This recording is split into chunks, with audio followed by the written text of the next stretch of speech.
Running high.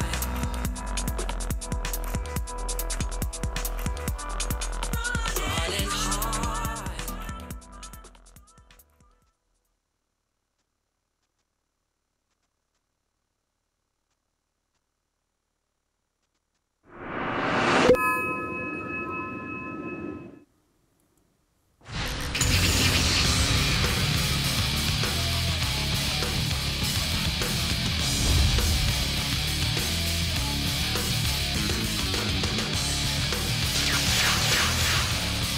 Let's get cracking!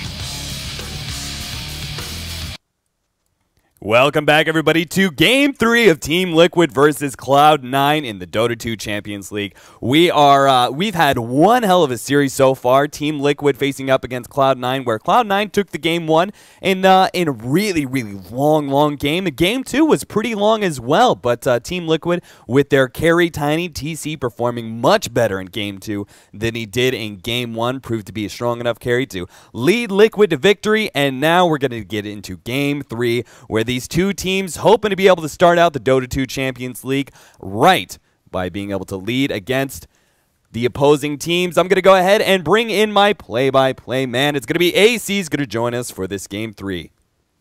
Once again, back on the mic with you, enjoying the broadcast and certainly enjoying the series. It's been a hell of one, and tell you the truth, these opening series from D2CL have just been completely overwhelming. I mean, you want to talk about a good series we've seen in here. Cloud9 able to hold on in a 65-minute marathon in Game 1. Team Liquid bouncing back strong and off of TC's highly farmed Tiny, able to get the job done there. Now moving ahead to the decisive Game 3, we could see Liquid going to get TC Lifestealer this time around and going to go ahead and snag up a Chin as well, while Cloud9 opting to go with Luna and Ancient Apparition. So already continuing to put a lot of emphasis on early magic damage output, Luna with Eclipse, and in conjunction especially with Ancient Apparition's ulti. But what I really like about the follow-up Ancient Apparition pick is how it confounds a Chin. If you can land a good AA ultimate before a fight, nullifies mech healing, nullifies Hand of God, there is a chance to basically make that hero nothing but a walking attack damage creep with some centaurs and stuff around him. Sure, and you do have to worry about that, but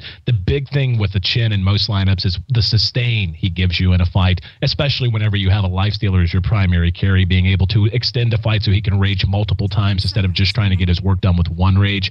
Taking that out of the equation, Cloud9 has a chance to really mess up a lot of these initiations and fights for Liquid if they're on top of their game with aiming the Ancient Apparition ult.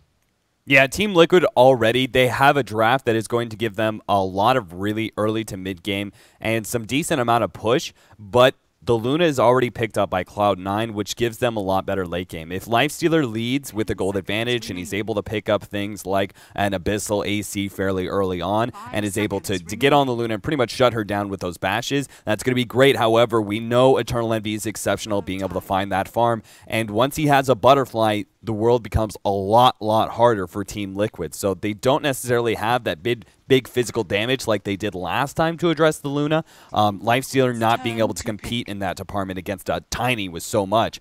But they do have a little bit more early aggression. So this time, Team Liquid, if they continue this trend, they should be winning the laning phase, or at least coming out even, and start transitioning into a pretty aggressive forcing team fights and forcing down towers, and that's exactly what we're looking for. We needed either initiation, so look for either the Storm Spirit or some sort of very mobile hero like that to be able to throw down the next bomb, or you pick up some heavy push with a Shadow Shaman. Love the Shadow Shaman pickup, and to be honest, of every hero in the pool after the new patch that I expect to see get more play as time goes on, Shadow Shaman is a monster in the current metagame. What he gives you in terms of push and anti-push with his Serpent Wards is massive. His lane presence is tremendous. He has a great nuke, and he has 2 disables. And yeah, I mean, he is just so versatile. He fits in push. He fits in teamfight lineups. He can lock a hero inside of his Serpent Wards if he's quick after a Hex, so on and so forth. Love that pickup even more from Cloud9. Was just about to say, I'm smelling a Bulba Clockwork. We see the heroes that were banned down here from Cloud9. Bulba not going to get his hands on the Elder Titan for a 3rd time in a row.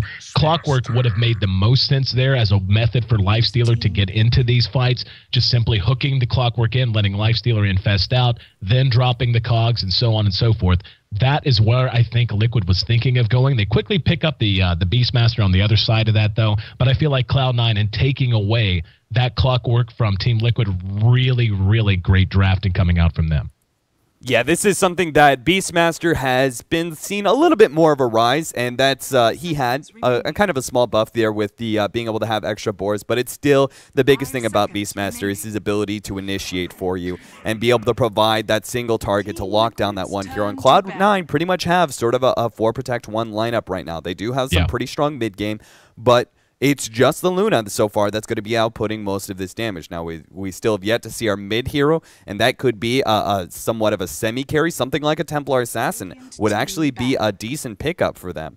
But we'll have to see.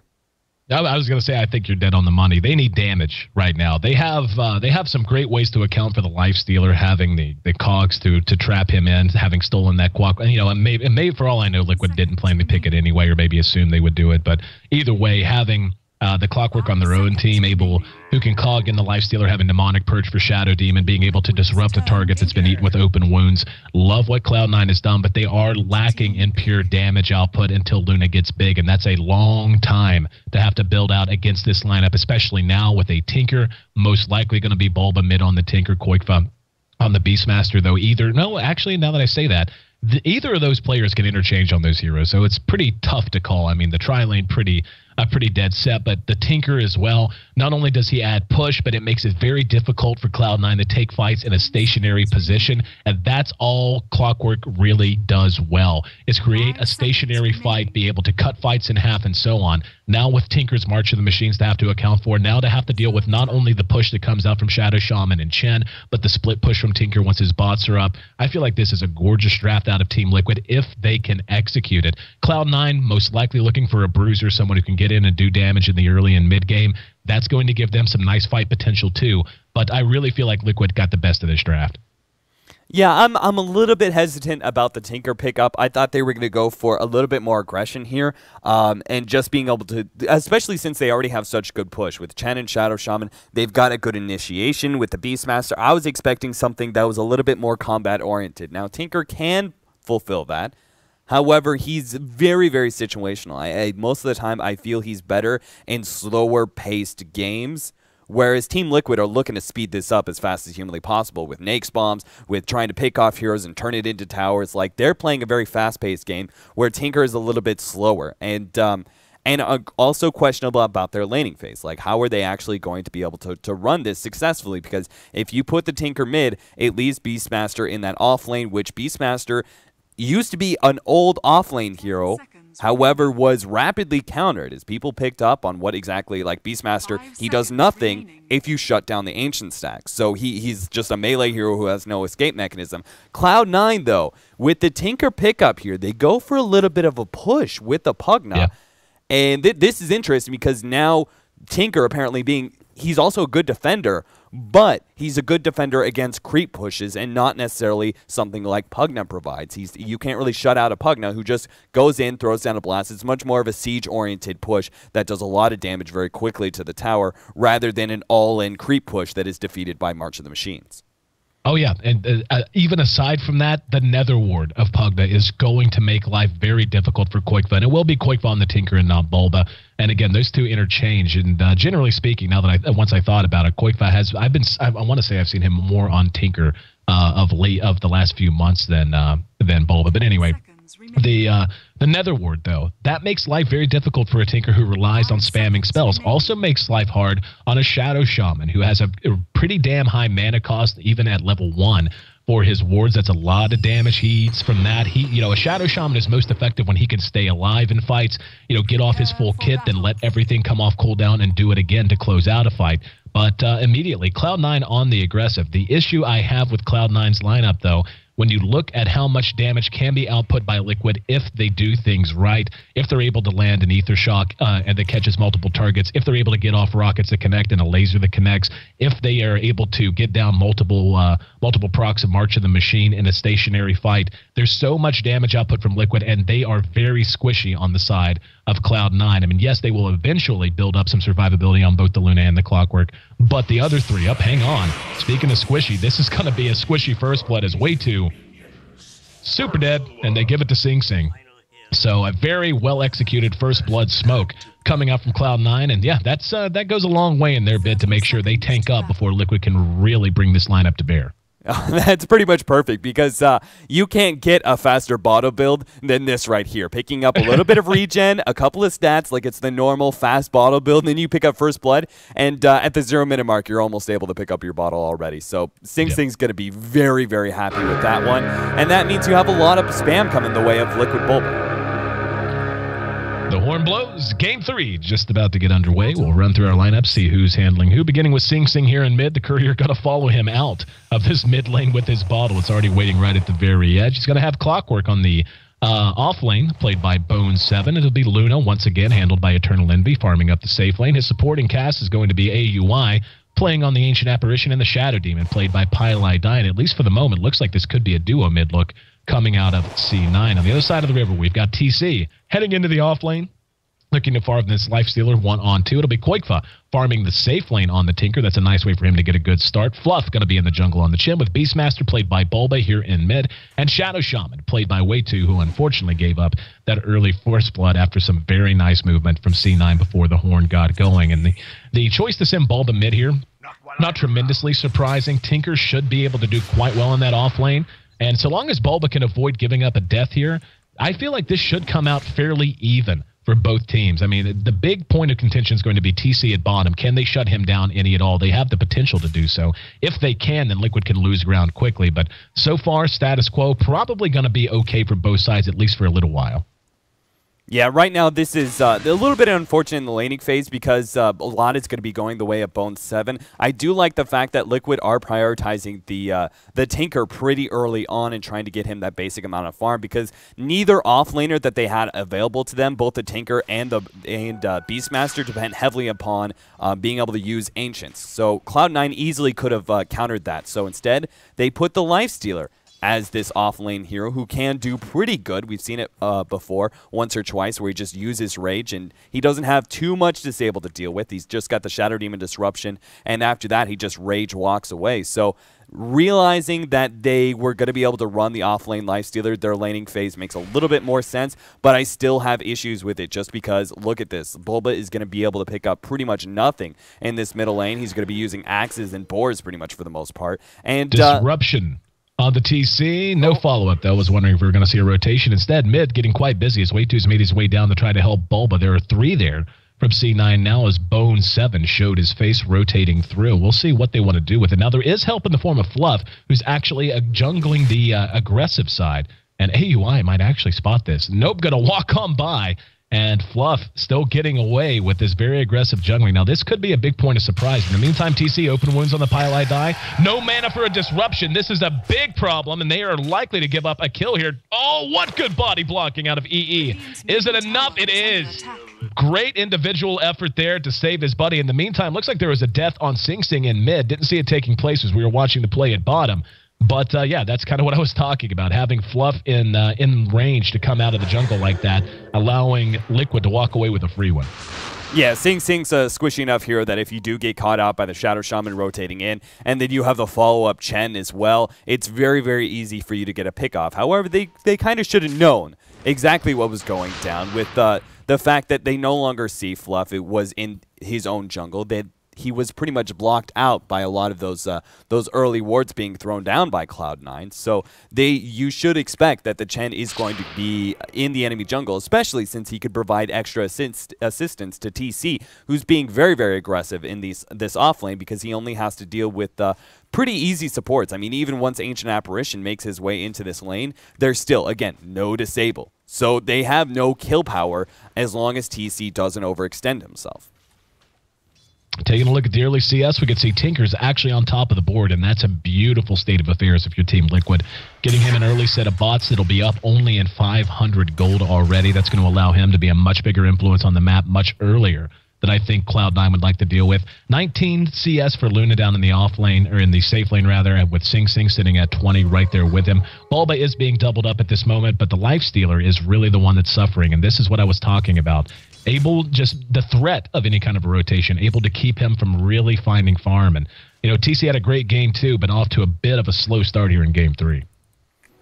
Yeah, I'm interested to see how they're going to make this work in the mid game. If they're going to try and get a Lifestealer and just be a Nakes Bomb here with not much to go on, or if they're just going to try him buy him a lot of time for him to farm up, and Tinker's going to try and get very aggressive. Now, they can't do that for too long because Luna does do very well in the late game, but at least Cloud9, they haven't picked up much of a supporting cast going into the late game. I mean, Clockwork is all right, Ancient Apparition is very good, but Pugna is the one pickup that really drops off heavily as we start going past the 35-minute mark. So that is going to be a big problem for Cloud9, and maybe draws it out a little bit longer for Liquid. Here in mid, we can see Sing Sing once again in trouble and brought down with the axes from Bulba following the second really nice pull through of Fluff. And Fluff is getting work done right now. He's level 4.5 roughly at the 5-minute mark, so good level gain there. Pile Die is going to disrupt the Tinker at top. And here comes help, Way2 right behind him. Pile Die trying to body block him. Bone 7 caught with the shackles though, and now Way2 the one who's in a bit of trouble. And if he ends up sacrificing himself here, not the end of the world. And yeah, he's just going to go ahead and say that's fine. Just take that. Just wanting to keep Quakeva alive, really prioritizing his gain. Not the best thing in the world. Don't want to give up a kill if you can help it. But in that case, lesser of two evils at the very least. Yeah, look at Quakeva's build as well. It's really, really interesting. He's holding on to all of his abilities except for one in laser. And the reason why he's holding one into laser is because, well, first of all, one into laser is sometimes the preferred build, but also not leveling it up keeps the mana cost low, which Quakeva has been using every once in a while to try and harass Clockwork, but also pick up some CS. And it's why he's getting near perfect CS. He's using that nuke occasionally when he's fighting up against the tower, because the boots of travel are so important for him to pick off, and it was why he was worth Way2 dying there, because the boots of travel are almost up for Quakeva, and at this point in time you can start rotating around and Lifestealer can go to the safe lane and Quakeva can start doing his thing as a Tinker, moving around the map with the boots of travel, and maybe even stacking up Ancients, just using March of the Machines continuously to put pressure on Cloud9. Yep, well said, my friend. Just to expand upon that point, the other nice thing that comes out from having that 1 point in the lasers, the miss chance. It's flat at just 1 point. You get a 100% miss rate for 3 seconds, and that alone adds to your survivability in a situation like this. So makes a lot of sense. Gives that flexibility as you had mentioned, and now he places all of his points. It will be 3 into March of the Machines, a second point into laser now, with 1 into rearm as those boots of travel do arrive. So we're at 2-2, all knotted up at 7 minutes in. The goal graph slightly in the moment in favor of Cloud9, but we'll see what they can build upon with it. Fluff is rotating down back into the enemy jungle. Poor TC still continues to struggle with farm. Only 16 CS for him at this moment. Yeah, I mean, that's still not bad for an off-lane Lifestealer. It all just goes down to the fact that they don't have the supports to shut him out. But I am concerned because Lifestealer is a hero that needs to be able to have early amount of farm in order to be a big mid-game factor, and I'm not really confident in having a under-farm Lifestealer really being able to do all that much work. So I'm really still interested to see how they do in another 8 minutes time, 10 minutes time when we start rotating out of the laning phase, what their plan is for this Lifestealer. But Bulba has a haste rune. He's going to find a pick off. Yep. Pile Die. He's actually going to be rewarded. We saw Bone 7 engage out of that, and now he's going to be shackled by Way2. And again, the strength of that Shadow Shaman showing itself. One more auto attack, that'll do. And again, that's why that hero is just so strong. He brings you so much in early engagements. Use the Hex first, then the Ether Shock following the Shackles just to get that extra bit of damage, and even got the kill with a decent auto attack from decent range. Sing there with Pile Die, and beautiful stomp. Sing Sing dies again. Pile Die forced to fall back under his own tower. And just like that, this early game has broken wide open. Now, you want to talk about mobility, Liquid's got it. Second set of boots of travel now complete on Bulba. They're going to be able to bounce around the map, and just like that, getting up near 1,000 gold lead generated by Liquid. The experience even more in their favor at 3,000 at just 8.5 minutes in. Well played. Yeah, this is okay. So this is going to be their plan. They're going for this really ultra offensive boots of travel ganking build, where they're going to be using some of the minions coming out from the Beastmaster to be able to get in some of those basically 3 heroes anywhere on the map, because you can fest and double boots of travel. So that's a very, very dangerous gank squad that at any moment, like, you can't have enough vision. You can't have enough vision to be able to stop this. It's just impossible. So it's a really, really interesting strat coming out from Liquid, but it is kind of susceptible to, if you just have the wrong... Oh, here comes the first one on Owie. Bingo. Such fun using the Hawk with TC infested into Bulba. And yeah, this is something you'll see once in a while, but this is an especially fun way to run it as they pick off yet another kill. Let's take a look at the levels while this tower is pushed. Already we can see the Clock and the Luna are falling behind. TC, despite not having the best farm, is actually ahead of the Luna in overall experience. And Bulba #1 on the list, as you would imagine. Sing Sing suffering a lot from those early deaths. Sing is 1 and 3 at this point. TC, in the meantime, has picked up 2 unanswered kills. So he's getting into better shape in terms of gold and experience gain. EE, perhaps looking to engage, thought better of it, and probably the right decision to make here.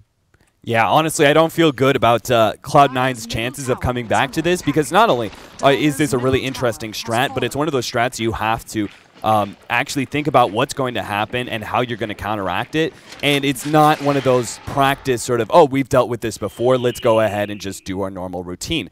Especially since the fact that, like, this game has been, normally I wouldn't think that Cloud9 would be slow to react to these sort of things, but fluff and stuff. Sitting in the enemy jungle continuously, making those rotations and catching out Sing Sing over and over and over again is like a show of not being able to respond to a certain strategy. Like, the fact that's been able to be so successful is big concern for me. Cloud9 are being uncharacteristically slow to be able to respond to an enemy strat. Yeah, a little bit too much rigidity, I would agree. There's a roar on AUI following the lasers, and following the rockets. Now, though, the hook on the Quake by Hand of God is there. Bone 7 might be in some trouble, will end up getting a kill, but will be shackled behind it. So they end up trading 1 for 1, well, 2 for 1 across all things. And once again, being able to bring down Quakefa, a big deal. But Clockwork is not a hero you want to fall too far behind either. And yeah, I'm with you. Right now, this feels very problematic to me for Cloud9. The metrics tell you it's a close game, and it's just Luna has such a long way to go before she's really able to match up with what's going on with Liquid. But, you know, TC is still far behind, so there's a very good chance that if they can stabilize, stop giving up deaths, they're going to be able to stay at least on even keel. But they need to start right now. They need to not give up any more silly deaths, and they certainly don't need to be giving up towers, which will eventually start to happen if they continue to be picked off. Yeah, this is something that normally you wouldn't look at this and go, oh no, Eternal Envy, he's actually in a lot of trouble right now, because his farm is fine for the most part. The problem is the draft, the strategy that Liquid are running here is very, very good at being able to pick off Eternal Envy over and over and over again, because he can't just have all these heroes constantly surrounding him while he farms. They'll fall too far behind. So it's expected that he's going to be ganked over and over again, even in his own jungle, even doing Ancients. There's nowhere you can hide from this Hawk. As you can see right now, they actually have the Hawk in the enemy jungle. They're just fortunate enough, Cloud9, they're trying to get a little aggressive. They're trying to use this Eclipse, not defensively, but offensively, trying to shut down Liquid and stop some of those ganks. And Quakefa spotted out. There's the Demonic Purge from distance, and gets off what damage he can. Helps coming in, but not in time to save Quakefa. Way too. The one who's there. He does have Serpent Wards, but not going to be able to get in a position to do much with them. So that's a very effective pickoff for them. They lost Sing Sing. I didn't even see it when Sing Sing died. Did he just solo die to TC? So Sing Sing was pushing down bottom. He was trying to actually force Liquid to try and respond, but they responded a little bit too much in force. He was expecting one or two heroes to come and stop the push, and for Cloud9, the rest of his reinforcements to come in from behind. But that didn't actually end up being the case. Liquid actually came in a little bit more force and shut down Sing Sing before that gank actually happened from Cloud9. It was just a slight mischance in timing is really what it came down to. So Liquid in the end still managed to make a decent trade, and because the dire advantage, because you no longer can trap Roshan with wards, but it's still really, really effective versus Roshan if you just have a big tanky thing to be able to tank it up. And in this case, it's going to be Chen and his creeps. So the physical damage coming out from the wards is going to be able to score them an early Roshan, an early Aegis that Cloud9 can't really expect. They don't know what's happening, but I'm sure they realize it could happen at any point in time, and instead, they're just going to try and take some towers, try and get some gold going the way of Luna. I'm a little surprised they're not responding to this up here. They would be coming into a hot LZ, but with 2 boots of travel, a tinker, etc. I feel like, okay, that's why. Is he going to go? I feel like they could have saved that tower, but opting not to. They actually did have an unused glyph, too, so just kind of giving that one up. You know, that's something I've noticed earlier or throughout this whole series. It seems like Liquid, 3 games in a row, the first tower up, hang on. Oh, Eternal Envy spotted out, and once again, just look how this is working. This is such a fun strategy to watch. as just using the Hawk as basically a mobile teleport pad that can bring to bear 3 heroes in the blink of an eye because of Infest. Like, this is just a beautiful draft by Liquid, and their execution even prettier. Yeah, and Cloud9 doing the smart thing, like trying to take that tower, and that's why Liquid didn't go for that. And why try and risk defending a tower and getting caught out by Clockwork is a really big key factor right now as he jumps in on TC. Bone 7 hits the hook, TC able to rage and TP home now. And Lifestealer in fights, a great target. Not in fights or trying to solo pick off a hero, he's not always the best unless you have something like Fiend's Grip on your side to deal with that, and as good as Demonic Purge is, and we're seeing that put to work now, and EE actually got trapped in Hex. He's going to try to fight his way out, and he's going to try to get out there very quickly, but here you go. Down goes EE. That's a terrible trade for Cloud9, and God, I love Rasta. Like, I've just been playing the hell out of Rasta in my own games, and seeing him in a pro game every time excites me because I feel like the hero just does so much and brings the team so much. Yeah, that was a very, normally, that would be a very high-risk scenario that Shadow Shaman was running right there, being all alone at this bottom lane, because even if he did get a ward trap, and that's beautiful, but if you don't get that ward trap, oftentimes you end up not only giving up yourself, but a large amount of gold. It practically doubles the kill gold that they got because they clean up all the wards, and that's a large, that's actually like 300 gold going their way. So that's really important. However, the global strategy negates any sort of risk there is, because you know that all he had to do is throw down the wards. It's good that he got the ward trap, but all he had to do is throw it down, and they were guaranteed a kill. Top, they're going to get another one. Up at top, AUI caught under his own tower. There's a reaction here to try and help. There's a hook on the TC. More help's on the way, but Bone 7 even popping the Blade Mail. Very close to death, and TC beginning to feel extremely survivable. Caught by the Demonic Purge, though, and they may be able to slap his life away. Fluff's there, has Hand of God, will use it, and the Eclipse spent for nothing as the one target he could have caught up to was actually sent home by Fluff. Fluff's playing extremely well, by the way. He's already level 9, looking to be in real good shape. 1-0-3, has a Midas up. We saw that completed just a minute or two ago, has already used it once. And yeah, I feel like Cloud9 is beginning. They have to be feeling a sense of urgency. This game down to a 5,000 gold lead now for Team Liquid. Still want to age us up for 3 more minutes. The experience is actually up near 5-digit territory. They're more than doubling them in kills by every measurable metric. I mean, hell, you take a look at the net worth. You can see 3 of the top 4 in net worth are actually controlled by Liquid, and Luna is actually behind the Lifestealer now in overall net worth. So this game, no matter how you look at it, is in very, very tenuous ground if you happen to be a Cloud9 fan.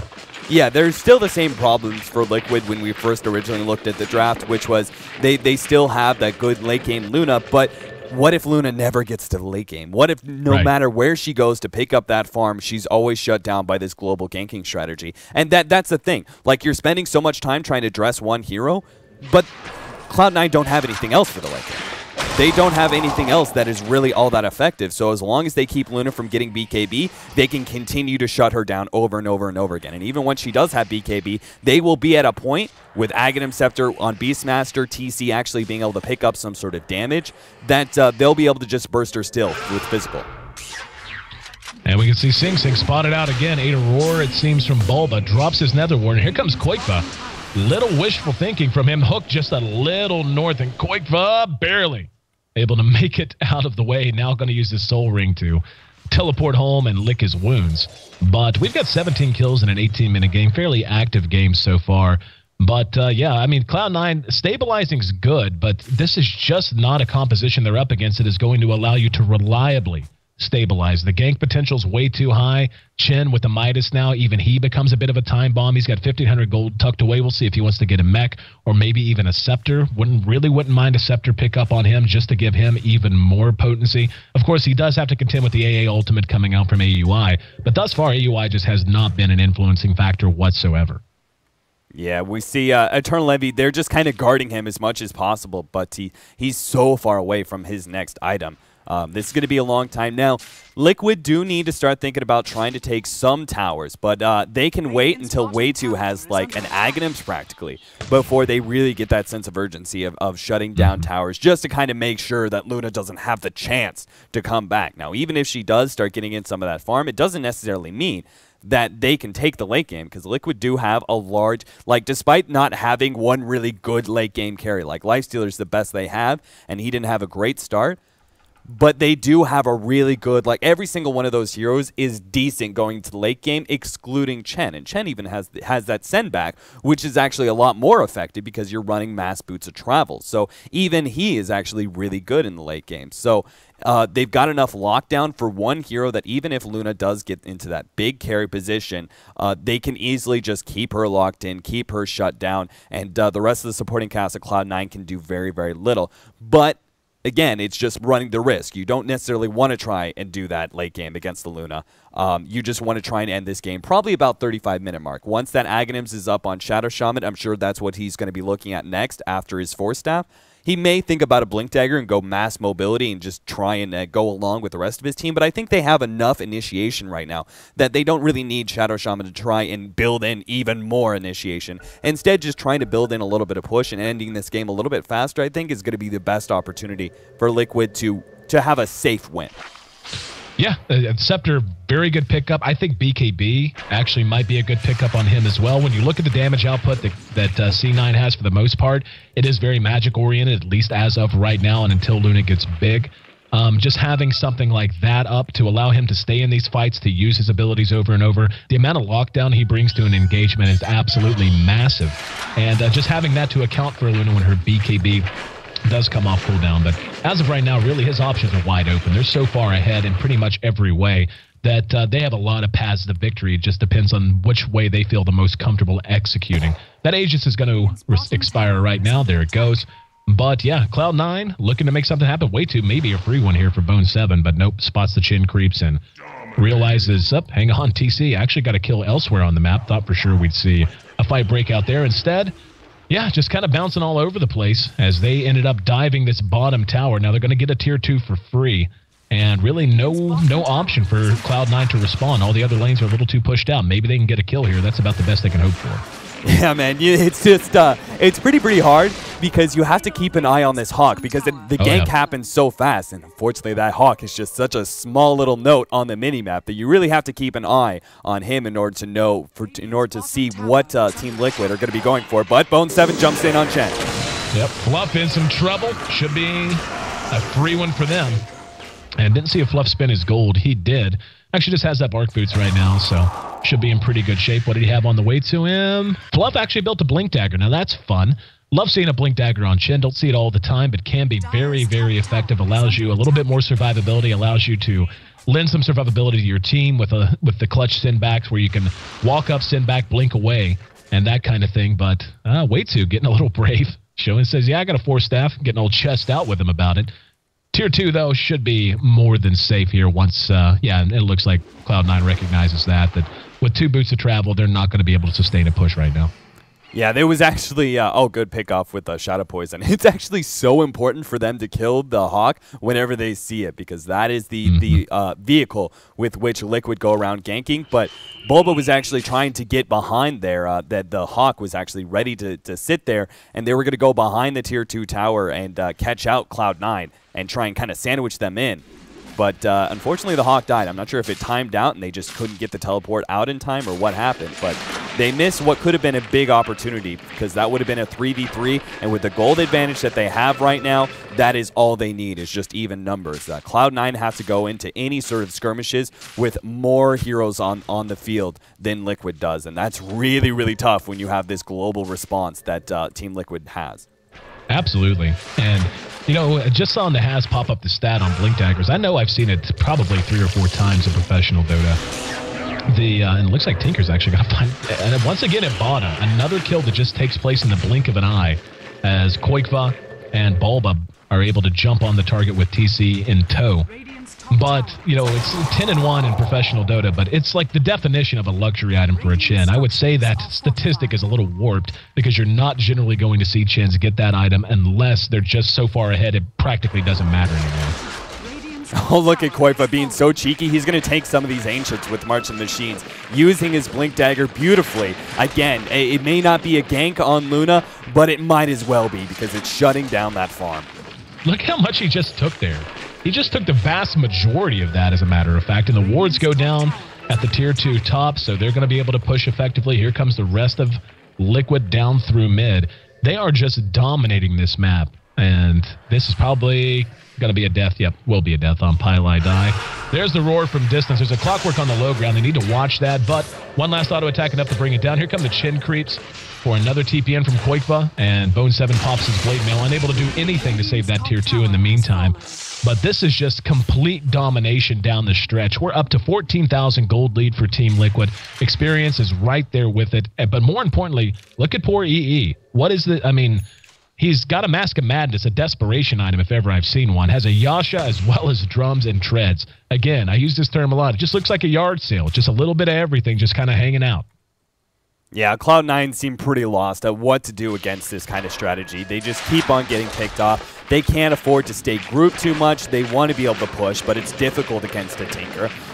Their options are just so limited by this draft, and mainly because they were able to do because Liquid were able to do fairly well in the laning phase. If the laning phase had gone against Liquid, you would find these ganks being much, much harder to be able to execute, and the pushing from Cloud9 would be a lot more effective. But because the laning phase went well, this draft just looks like a snowball pretty much. Way 2 uses the Force Staff, gets himself out of trouble with the help of some chin creeps. There's Bone 7 engaging, but Way 2 almost bailed out. The A ultimate was spent. There's Sing Sing in the meantime, being blown to pieces. Decreps himself to buy time. It's called. They know it's over. There was just no way they could take one more loss. And what has been a phenomenal series ends in one of the shortest games of D2CL so far, as Cloud9 drops Game 3 and Liquid improves their overall standing, getting revenge for the loss yesterday. I can't believe this. This was such, after watching their game yesterday with Wraith King, I was like, okay, Liquid are kind of experimenting, but I thought it was like the same old Liquid that they always seem to do. They have certain heroes that they experiment, but not necessarily full strategies. Like, for example, Elder Titan, like their unique persuasion, just always picking up the Elder Titan, feeling that he's a strong enough hero. That, yeah, it makes them unique in many ways, but oftentimes I feel it lacks a certain strategy. Here, this Game 3 was beautiful. It was just such a well-executed draft. Cloud9, I don't think they've ever seen this coming out from Liquid before. I'm sure they scrim a lot, but this seemed to be completely new to them. They were unable to respond in any point in turn. They just felt like that they picked up this Pugna, and they're like, okay, we see this kind of montage of heroes that, yeah, you can have some heroes a really good, great pickoff, but as long as we 5-man and we try and end this game relatively early, or at least get ourselves a big advantage by taking tier 1s and tier 2s, we'll be able to get that Luna into that big, hard carry. But that never happened because the pickoff potential of Liquid was too strong, and being able to prioritize the Tinker's farm in the safe lane allowed the Tinker to get in that boots of travel, march of the machines that makes pushing very, very difficult. So even when Cloud9 were able to sometimes push in, it was very, very much hampered and slowed down by the fact that Tinker is able to constantly move around the map and constantly be able to adjust to where Cloud9 move.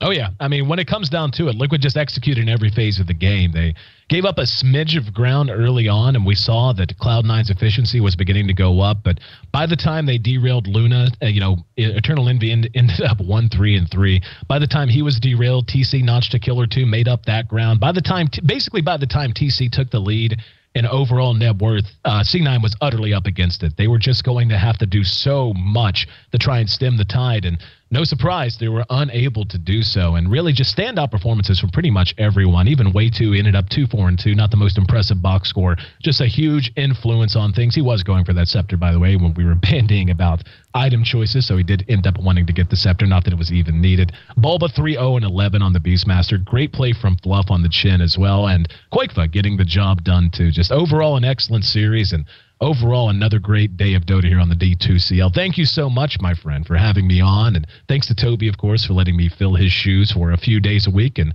looking forward to the matches coming up next week. Pretty sure you and I will be back on the mic then, and maybe even a little bit more after. Yep. It's been a pleasure having you here. Guys, it's going to be the last game of the night for the Dota 2 Champions League.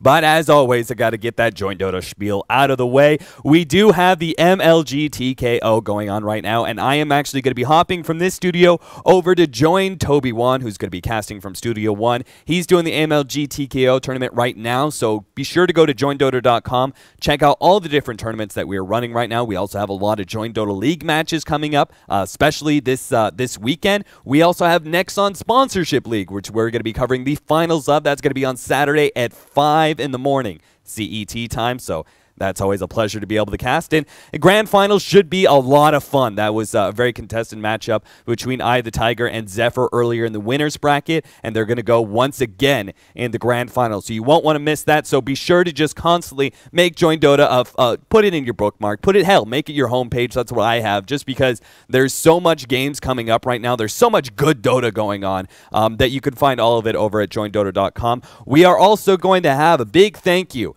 to Dota2Lounge.com. They're supplying us with these codes for rare giveaways. So big thank you to them for doing that. That has been awesome. We are going to be doing another one here on my Twitter this time, at Dota Capitalist. So if you guys want to go over there, follow me. You only have to follow me for a minute. I'm going to throw out the code.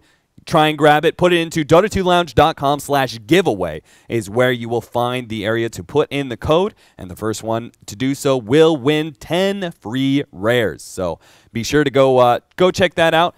And that's going to be it for the Dota 2 Champions League. Thank you to Ayesee. Thank you to Nahaz. And that's going to be it for the night, guys. Go ahead and check out MLG.tv for the rest of the MLG TKO tournament if you want to watch some more Dota. And that's going to be it for us here at Daily Motion. Thanks. Good night.